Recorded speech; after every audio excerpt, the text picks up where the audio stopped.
everybody, today I'm here with Stephenie Meyer, the author of the Twilight series, and thank you for being here for my channel. Thank you. We're here in Forks, Washington for the Forever Twilight in Forks, and we're really excited to be here, I think both of us. Yes. It's my first time, obviously not yours.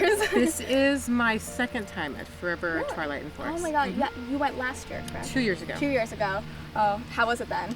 It was cool. I Less didn't sunny? let anyone know it was coming. It was less sunny. We Yeah. actually had some clouds and rain, and I just kind of snuck in to see. This is the 10th anniversary of the novel, Yeah. but 2 years ago was the 10th anniversary of when I wrote it, and so it was Wow. kind of my little personal anniversary to come up for. Oh, that's amazing. All anniversaries all around. So we're going to jump into the questions, and the first one has to do with the 10-year anniversary of Twilight. How does that make you feel?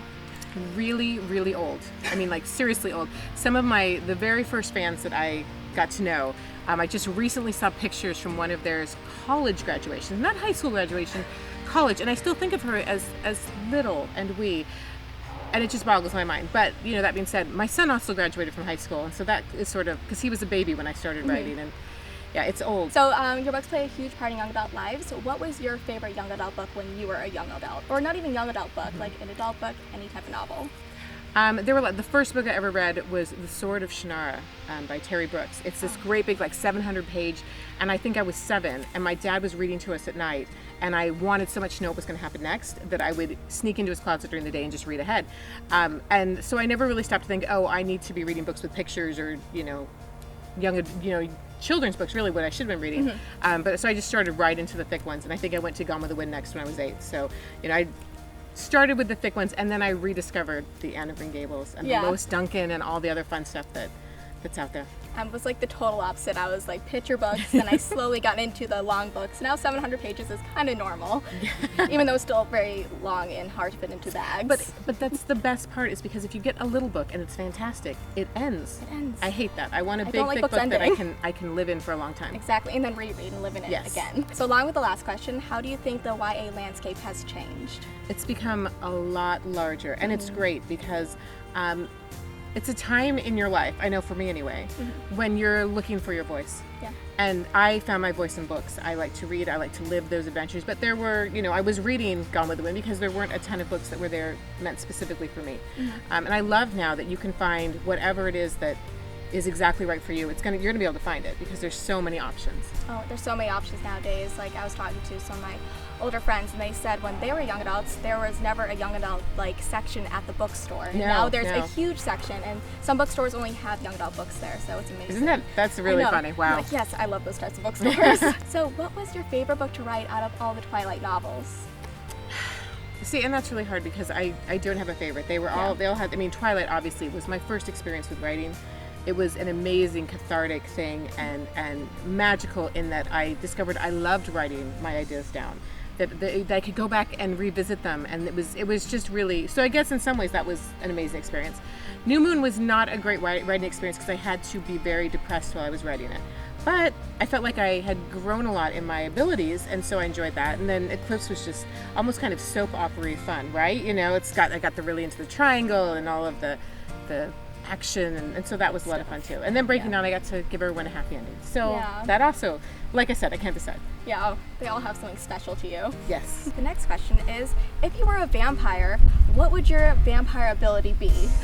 Honestly, if just knowing me, I would not have one. I would be one of those, really cool, super beautiful vampires. And there's lots of great things about it, but I really doubt I'd have some cool special ability. Yeah. But if I could have any superpower, teleportation, absolutely. I hate flying. Wouldn't it be so great if you could just be where you needed to be? Yeah, I wouldn't have to travel 10 hours to get here then. Exactly. You would just step through the door and then you're there. Hello. So much better. Yeah, you can scare people while you're at it. Just pop out of nowhere. Hello, I'm here. Well, and if you want a life of crime, you are set up. You're set up. Just it transport me fits into the vault. everything. Yes. Exactly. That's actually a really good one. Now we're going to play a game of Would You Rather. And this first Would You Rather question, you probably have never been asked ever. So we'll see. Yeah. I'm joking. You probably have been asked this probably a million times. Would you rather be a vampire or a werewolf? I have been asked this, so I put some thought into it. And I would rather be a werewolf because I don't like permanent things. I have no tattoos. Yeah. I changed my mind a lot. So the whole immortality thing, what if you changed your mind? That would kind of stink. And what if you froze at the wrong age? Like, if I had picked 19, 29 was actually really great. And maybe that's where I should have, I have problems with big decisions like that. Werewolf, you can change. You can figure it out. You can move on with life. You can become into a wolf, which is really, and you really can be cool. a wolf. And yes. you can just run through the forest and be really cool like that. And people wouldn't think that you're insane if that. Just saying. The next would you rather question is, would you rather be mortal or immortal? See, mortal. Just because I like change. I would like to have some element of time travel, right? Yeah. Because a redo button would be fantastic, but mortal's definitely better. Yeah, maybe just become a time traveler and then you could just go whenever time you want. A teleporting time traveler, and then life is everything. It's perfect. There's probably a book about that. If not, someone will get it done. I'll write it. It'll happen. Would you rather live in Forks or live in Phoenix? What time of year is it? Year-round. Year-round? Well, see, I kind of like to do the cheater way. I live in Phoenix during the winter, and then I actually spend a lot of my summers in Washington because it is so nice here in the summertime. Yeah. But I think if it had to be year-round, I would probably pick Washington. Yeah. I do like the rain. It's beautiful here too. I love the rain. We both are very prone to sunburn. Indeed. Yeah. Would you rather cliff dive or ride a motorcycle? I am not an adrenaline junkie. I would have a hard time doing either one of those. Probably ride a motorcycle because cliff diving usually involves cold water, and I don't do cold water, so I don't do water.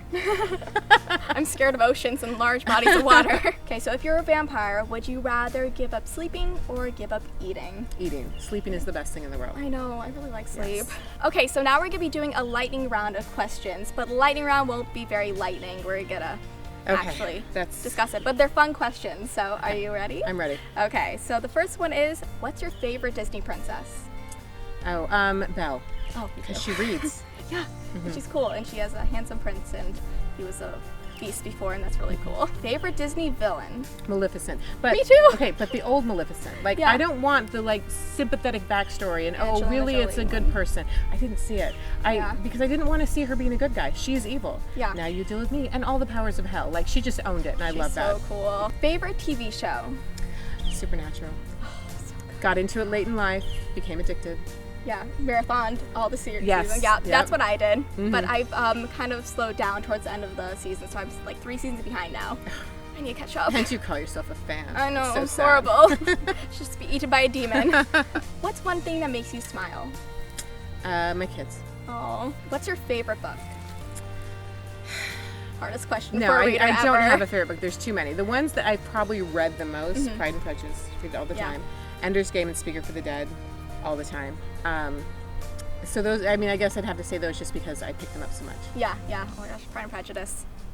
Well, and Sense and Sensibility. Those are my two favorite. Yeah. Although I also love Mansfield Park. Oh. Even though Fanny is sort of, she's not a real proactive protagonist, but she still has this real strong inner core, and I like that. Ooh, like the classics. What's your favorite place you've ever visited? I'm not going to tell you because there's a place in the Caribbean I love, but one of the reasons I loved it is no one's there, so sorry. Nobody gets to go there, guys. Sorry, I'm not going to tell you. The Caribbean, that's a nice one though. There's some great places there. Oh, Caribbean's beautiful. It's on my bucket list. Bring lots of sunscreen. Tons. And an umbrellas. Umbrella. Yes. Yeah. We're technically vampires. We can't be out in the sun. What's your most unique fan encounter? So my most interesting fan encounter, I was up in Forks for the first time I did signing here.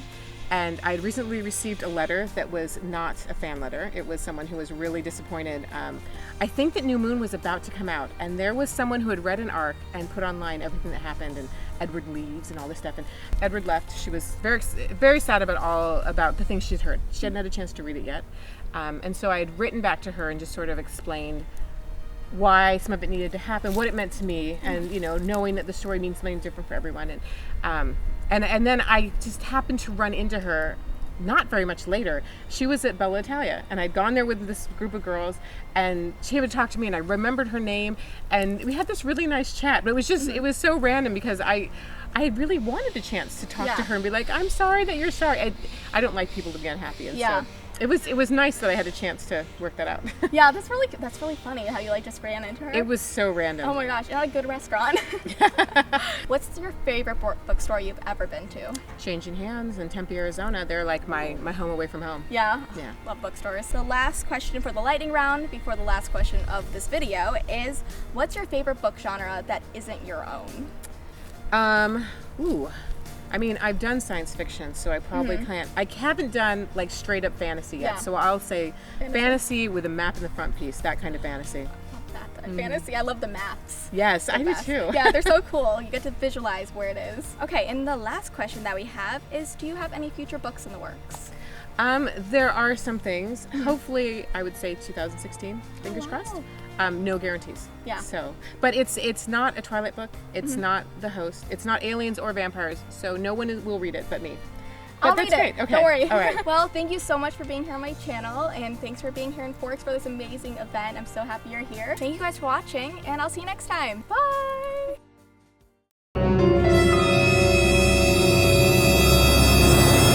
What's your most unique fan encounter?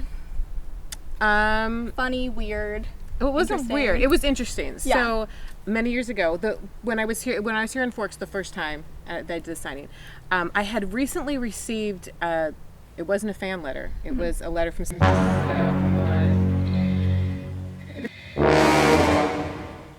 Okay, should we take a break? Yeah. Okay, so we're gonna break up the movie. All right, here we go. You got it. Was about to come out, and there was someone who had read an arc and put online everything that happened, and Edward leaves and all this stuff, and this little girl was so upset with me, and she wrote me this really long letter, and I felt bad. I wrote her a really long letter back. I were being attacked by bees. I know. Yeah. It was probably on my back. I know. I was like.